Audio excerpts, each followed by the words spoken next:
ನಮಸ್ಕಾರ, ನಾನು ಪವಿತ್ರ ಭಾಗವತ್ ಮಿಸೆಸ್ ಭಾಗವತ್ ಚಾನಲ್ಗೆ ನಿಮ್ಮೆಲ್ಲರಿಗೂ ಪ್ರೀತಿಯ ಸ್ವಾಗತ.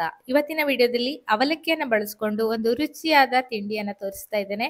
ತುಂಬಾನೇ ಸಿಂಪಲ್ ಆಗಿ ಈ ರೆಸಿಪಿಯನ್ನು ಮಾಡ್ಕೊಳ್ಬಹುದು, ಅಷ್ಟೇ ರುಚಿಕರವಾಗಿಯೂ ಕೂಡ ಇರ್ತದೆ. ಈ ರೆಸಿಪಿಯನ್ನು ಮಾಡಲಿಕ್ಕೆ ಮೊದಲಿಗೆ ನಾನೊಂದು ಬೌಲಲ್ಲಿ 1 ಕಪ್ ಆಗುವಷ್ಟು ದಪ್ಪ ಅವಲಕ್ಕಿಯನ್ನು ತಗೊಂಡಿದ್ದೇನೆ. ಇದಕ್ಕೆ ನೀರನ್ನು ಹಾಕಿ ಚೆನ್ನಾಗಿ ತೊಳೆದು ನೆನೆಸಿಟ್ಕೊಳ್ಬೇಕು. ತುಂಬಾನೇ ರುಚಿಕರವಾಗಿರ್ತದೆ, ಸಿಂಪಲ್ ಆಗಿರ್ತದೆ ಅಂತ ಈಗಾಗಲೇ ಹೇಳಿದ್ದೇನೆ. ಈ ವಿಡಿಯೋವನ್ನ ನೀವು ಕ್ಲಿಕ್ ಮಾಡಿದ್ದಕ್ಕೋಸ್ಕರ ಇಲ್ಲಿ 2 ರೆಸಿಪಿಯನ್ನು ನಾನು ತೋರಿಸ್ತಾ ಇದ್ದೇನೆ.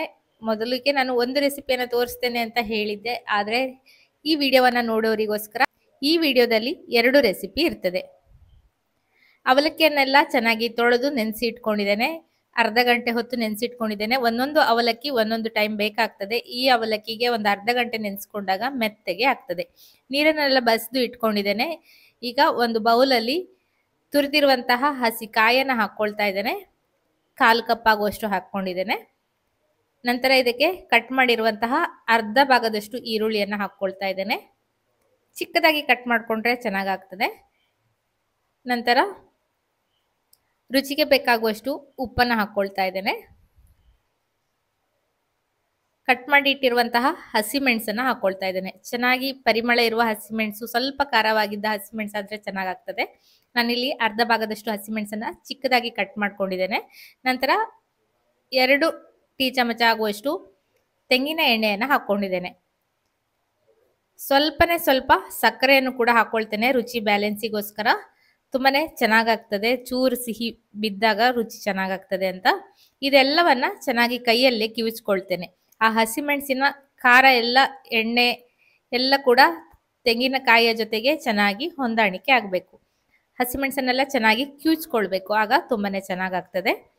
ಎಲ್ಲ ಕಿವಿಚಿ ಆದ ನಂತರ ಅರ್ಧ ಭಾಗದಷ್ಟು ಟೊಮೆಟೊವನ್ನ ಚಿಕ್ಕದಾಗಿ ಕಟ್ ಮಾಡಿ ಸೇರಿಸ್ಕೊಂಡಿದ್ದೇನೆ. ನಂತರ ನೆನೆಸಿಟ್ಟಿರುವಂತಹ ಅವಲಕ್ಕಿಯನ್ನು ಕೂಡ ಇದಕ್ಕೆ ಹಾಕೊಂಡಿದ್ದೇನೆ.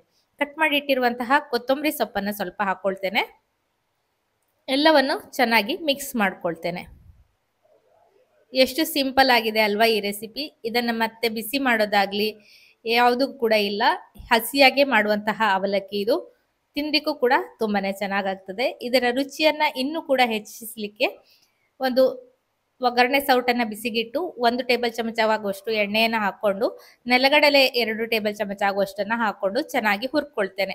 ಎಲ್ಲ ಗರಿಯಾದ ನಂತರ ಇದನ್ನ ಮಾಡಿಟ್ಟಿರುವಂತಹ ಅವಲಕ್ಕಿಗೆ ಹಾಕೊಳ್ತಾ ಇದ್ದೇನೆ.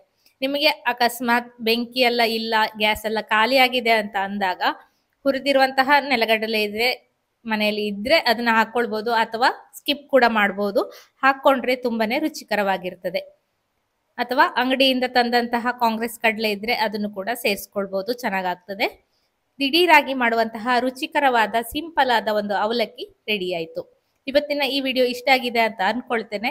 ಇಷ್ಟ ಆಗಿದ್ರೆ ಖಂಡಿತ ಒಂದು ಲೈಕ್ ಮಾಡಿ. ಈಗ ಇದೇ ಅವಲಕ್ಕಿಯನ್ನು ಬಳಸಿ ಇನ್ನೊಂದು ರೆಸಿಪಿಯನ್ನು ಮಾಡೋದನ್ನ ತೋರಿಸ್ತಾ ಇದ್ದೇನೆ. ಮಕ್ಕಳಿಗೆಲ್ಲ ತುಂಬಾ ಇಷ್ಟ ಆಗ್ತದೆ. ಸಿಹಿ ಅವಲಕ್ಕಿಯನ್ನ ಮಾಡ್ತಾ ಇದ್ದೇನೆ. ಸ್ವಲ್ಪ ತುರಿದಿರುವ ಕಾಯನ್ನು ಹಾಕೊಂಡು ನಂತರ ಇದಕ್ಕೆ ಬೆಲ್ಲವನ್ನ ಹಾಕೊಳ್ತಾ ಇದ್ದೇನೆ. ನಾನಿಲ್ಲಿ ಆರ್ಗ್ಯಾನಿಕ್ ಬೆಲ್ಲವನ್ನು ಬಳಸ್ತಾ ಇದ್ದೇನೆ. ನಂತರ ಸ್ವಲ್ಪ ತುಪ್ಪವನ್ನು ಹಾಕಿದ್ದೇನೆ. ಚಿಟಿಗೆ ಉಪ್ಪನ್ನು ಕೂಡ ಹಾಕ್ಕೊಳ್ತೇನೆ. ಬೆಲ್ಲದಲ್ಲಿ ಉಪ್ಪಿನ ಅಂಶ ಇದ್ರೆ ಸ್ಕಿಪ್ ಮಾಡ್ಬೋದು. ಇದು ಆರ್ಗ್ಯಾನಿಕ್ ಬೆಲ್ಲ ಆಗಿರೋದ್ರಿಂದ ಅದರಲ್ಲಿ ಉಪ್ಪಿನ ಅಂಶ ಇರೋದಿಲ್ಲ, ಹಾಗಾಗಿ ಸ್ವಲ್ಪ ಉಪ್ಪನ್ನು ಹಾಕೊಂಡಿದ್ದೇನೆ. ಜಜ್ಜಿರುವಂತಹ ಏಲಕ್ಕಿ, ಕಾಯಿಯ ಜೊತೆ ಬೆಲ್ಲ, ಉಪ್ಪು ಎಲ್ಲ ಚೆನ್ನಾಗಿ ಮಿಕ್ಸ್ ಮಾಡಿಕೊಂಡು ನೆನೆಸಿಟ್ಟಿರುವಂತಹ ಅವಲಕ್ಕಿಯನ್ನು ಹಾಕಿ ಚೆನ್ನಾಗಿ ಮಿಕ್ಸ್ ಮಾಡಿಕೊಂಡ್ರೆ ರುಚಿಯಾದ ಸಿಹಿಯಾದ ಅವಲಕ್ಕಿ ಕೂಡ ರೆಡಿ ಆಗ್ತದೆ. ಇವತ್ತಿನ ಈ 2 ಸಿಂಪಲ್ ಆದ ಅವಲಕ್ಕಿ ರೆಸಿಪಿ ನಿಮಗೆಲ್ಲ ಇಷ್ಟ ಆಗಿದ್ರೆ ಖಂಡಿತ ಒಂದು ಲೈಕ್ ಮಾಡಿ, ಶೇರ್ ಮಾಡಿ, ಅನಿಸಿಕೆಯನ್ನು ಕಮೆಂಟಲ್ಲಿ ತಿಳಿಸಿ. ಹಾಗೆ ಚಾನಲನ್ನು ಸಬ್ಸ್ಕ್ರೈಬ್ ಮಾಡಿಕೊಂಡು ಸಪೋರ್ಟ್ ಮಾಡಿ ಅಂತ ಕೇಳ್ಕೊಳ್ತೇನೆ. ಈಗಾಗಲೇ 2-3 ಬಗೆಯ ಅವಲಕ್ಕಿ ರೆಸಿಪಿಯನ್ನು ನಾನು ವಿಡಿಯೋ ಹಾಕಿದ್ದೇನೆ. ಆ ವಿಡಿಯೋಗಳನ್ನು ನೀವು ನೋಡಿಲ್ಲ ಅಂದರೆ ಅದನ್ನು ಕೂಡ ನೋಡಿ ಮನೆಯಲ್ಲಿ ಎಲ್ಲ ಅವಲಕ್ಕಿಯ ರೆಸಿಪಿಗಳನ್ನು ಟ್ರೈ ಮಾಡೋದನ್ನ ಮರಿಬೇಡಿ. ಇವತ್ತಿನ ವಿಡಿಯೋ ಇಷ್ಟ ಆಗಿದ್ರೆ ಖಂಡಿತ ಒಂದು ಲೈಕ್ ಮಾಡಿ. ಇದೇ ರೀತಿ ಇನ್ನೂ ಹೆಚ್ಚಿನ ರೆಸಿಪಿಗಳೊಂದಿಗೆ ಬರ್ತೇನೆ. ಮತ್ತೊಂದು ವಿಡಿಯೋದಲ್ಲಿ ಸಿಗ್ತೇನೆ. ಅಲ್ಲಿಯವರೆಗೂ ನಮಸ್ಕಾರ.